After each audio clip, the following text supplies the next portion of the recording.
Bonjour, bienvenue sur Idées Osées, j'espère que tu vas bien.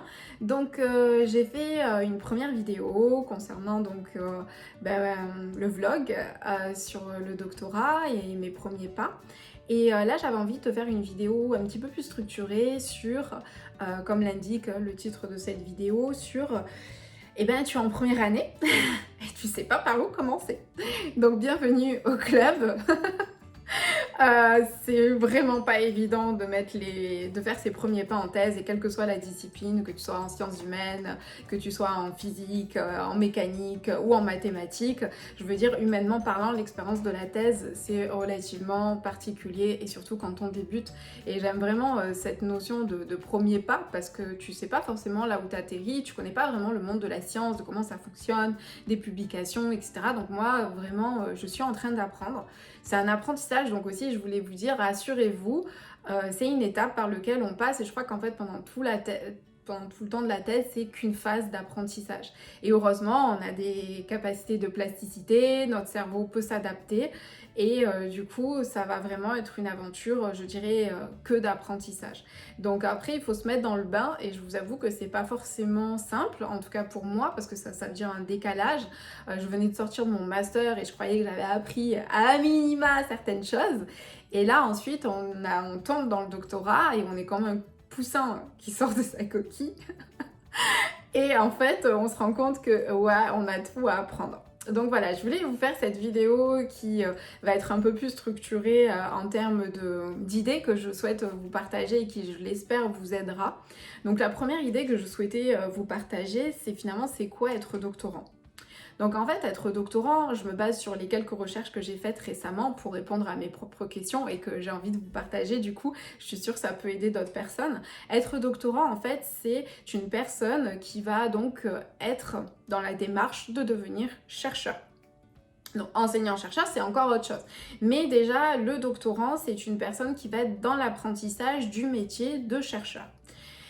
Et donc, être chercheur, c'est mettre aussi le pied dans le monde scientifique, connaître la culture scientifique, qui est une culture propre, c'est connaître ses langages, c'est connaître le mode de fonctionnement dans le champ disciplinaire dans lequel on appartient, c'est savoir parler avec le jargon de sa discipline. Et je trouve qu'en fait, être doctorant, c'est vraiment un travail d'enfant. C'est que de l'apprentissage et c'est super difficile parce que ça demande vraiment sans cesse de l'humilité, je trouve, de se dire ouais, mais en fait ça il faut que je l'apprenne. Et là je vous avoue que le monde de la publication pour moi c'est un monde, voilà, même le monde de la science, de comment ça marche, qui sont les acteurs principaux, etc. C'est tout un apprentissage. Donc voilà, vraiment être doctorant, je dirais que c'est être un bébé chercheur. On vient de sortir de notre coquille et on a tout à apprendre. Donc voilà, déjà pour définir ça, et puis on est aussi entre deux parce que on est dans la phase de on a acquis certaines choses par rapport au master qu'on a pu avoir, mais ensuite voilà, on n'est pas chercheur. Donc on est dans cet entre-deux qui n'est pas évident psychologiquement à mettre en application, qui n'est pas évident socialement parce qu'autour de nos proches, mais en fait tu fais quoi? C'est quoi être chercheur? Je comprends pas. Et ça aussi, ça nous renvoie à beaucoup de difficultés. Donc j'avais envie aussi de partager ces informations pour démocratiser un peu le fait que chercheur, d'être doctorant, c'est comme notre métier où on va apprendre en fait pendant 3 ans. Et surtout, être chercheur, je dirais que c'est beaucoup de la gestion de projet et c'est la gestion de soi. Voilà, bon je dis ça parce que je suis en psychologie, mais je trouve que c'est important de ne pas dissocier l'aspect psychologique du chercheur et du rapport qu'on peut avoir à son sujet, parce que en général c'est quelque chose qui nous passionne, c'est quelque chose qui nous plaît, et on a conscience qu'en général on met un petit peu de soi dans son travail de recherche.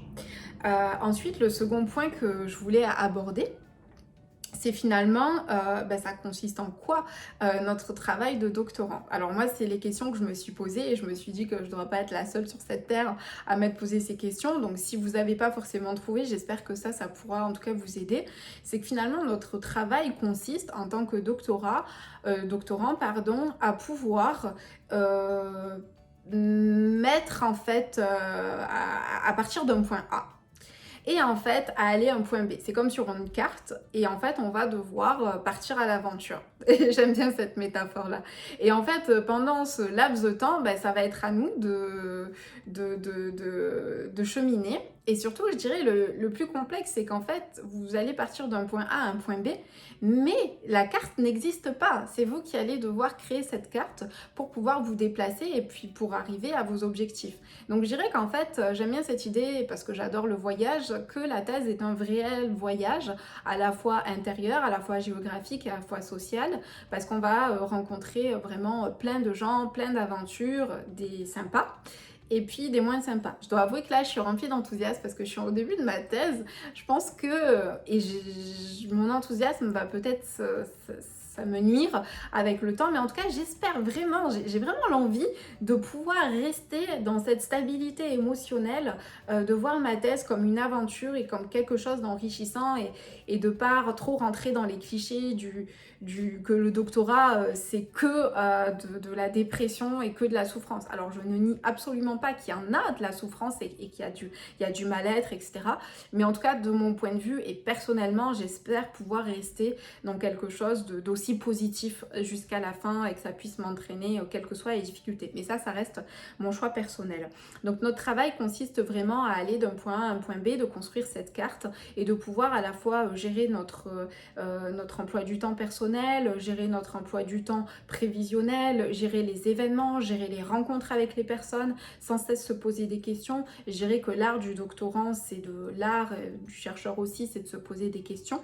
Donc voilà, je dirais en quoi consiste notre travail, de pouvoir penser des choses, de structurer, d'organiser, de classer des données, de savoir utiliser des outils informatiques qui vont nous aider à faire ce classement, à faire cet archivage d'informations et surtout en fait à avoir la capacité de stocker ces informations-là et ensuite de les réutiliser pour les resynthétiser.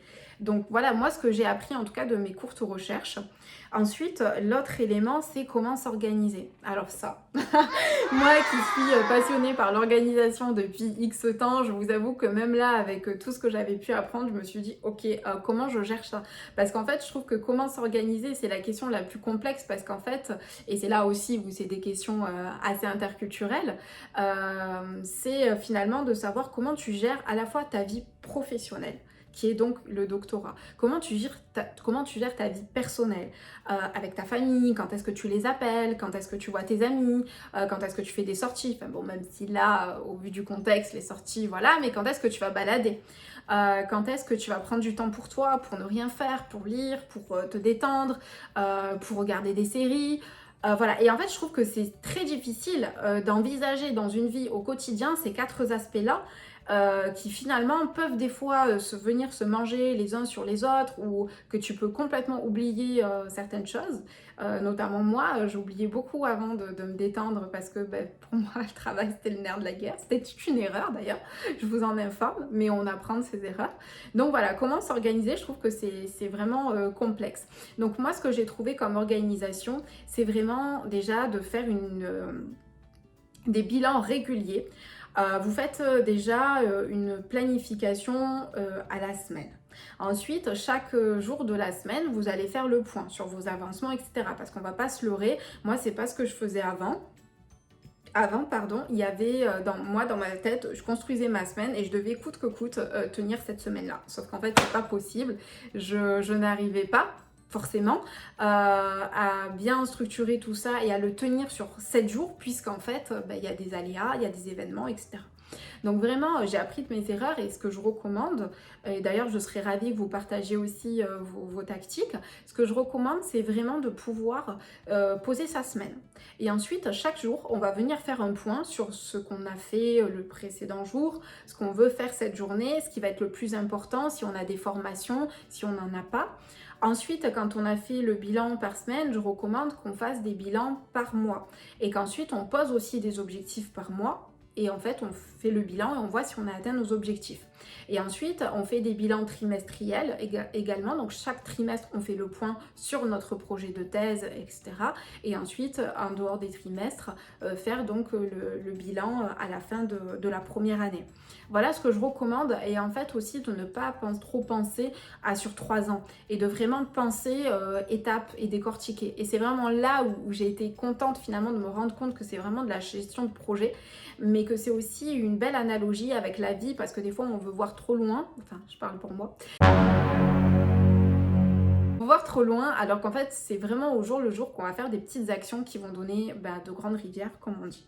Oui, les éléments vraiment essentiels de la thèse à ne surtout pas oublier, et je crois qu'il faudrait limite le noter, en tout cas moi c'est ce que j'ai fait en début de thèse en fait, sur un cahier ou je sais pas, on l'affiche dans son salon, pour surtout ne pas oublier qu'en fait la thèse, il faut garder en fait toujours ces moteurs de l'envie. Voilà, on a envie de chercher, on a envie de comprendre, on a envie de savoir. Voilà, la thèse, c'est de la découverte. C'est aussi de la surprise perpétuelle, de se dire waouh, mais qu'est-ce qui nous attend au prochain article qu'on va lire? On va apprendre de nouvelles choses, donc on va être surpris agréablement ou négativement, mais il y a toujours cette surprise. En troisième aspect, il va y avoir l'étonnement qui peut être tout à fait relié au précédent, c'est de voir qu'on peut vraiment trouver du nouveau et qu'on peut être capable aussi de générer de nouvelles pensées, etc. Donc on va s'étonner de soi-même, s'étonner de notre environnement et de ce qu'on peut trouver. Et puis après, ça va être aussi la passion de découvrir, être passionné par toujours voir et trouver de nouvelles choses. Je pense que tout ça, c'est important dans la thèse et qu'il faut sans cesse le rappeler de pourquoi en fait on a commencé, qu'est-ce qui nous a motivés et éventuellement pourquoi pas se faire des vidéos perso et de se dire ouais, j'ai commencé ma thèse pour cette raison, et puis dès qu'on aura des moments de bas, de la re-regarder pour se rappeler qu'en fait c'est nous-mêmes qui l'avons dit ça et c'est personne d'autre. Donc ça, c'est un petit mémo, je dirais, très psycho. Et puis après, ça va être aussi la fierté bientôt de voir ses premières publications, de voir ses premiers écrits, de voir l'avancement de notre cheminement. Ça, c'est aussi quelque chose d'important, c'est apprendre à se découvrir et évoluer soi. Donc, ça va être aussi la satisfaction et l'enrichissement qu'on va pouvoir rencontrer au cours de notre thèse. Les personnes merveilleuses avec qui on va pouvoir échanger, les personnes qui vont nous apprendre des choses, ou même nos proches, la manière dont ils vont nous soutenir dans les moments difficiles, etc. Ça va être des éléments qui font aussi partie de la thèse et de cette aventure. Et en dernier point, il y a aussi le bonheur de la nouveauté, le bonheur de trouver, le bonheur de savoir qu'en fait on essaye en tout cas de contribuer à quelque chose, et ça je crois que c'est des émotions positives qu'il faut juste pas du tout oublier. Donc voilà, tous ces aspects-là que je voulais vous partager sur le fait que c'est vraiment important, je crois, de garder ça en tête. La thèse, je crois que c'est une belle aventure, je vous en reparlerai dans 6 mois et autant je vous dirai dans une prochaine vidéo, oh mon dieu, c'est trop horrible. Donc voilà, en tout cas, je vous souhaite une très bonne continuation. N'hésitez pas à mettre vos commentaires par message, à me dire si vous avez d'autres manière de vous organiser, peut-être d'autres ressentis. Voilà, je vous souhaite plein de bonnes choses et puis je vous dis à très vite sur les ondes. Ciao!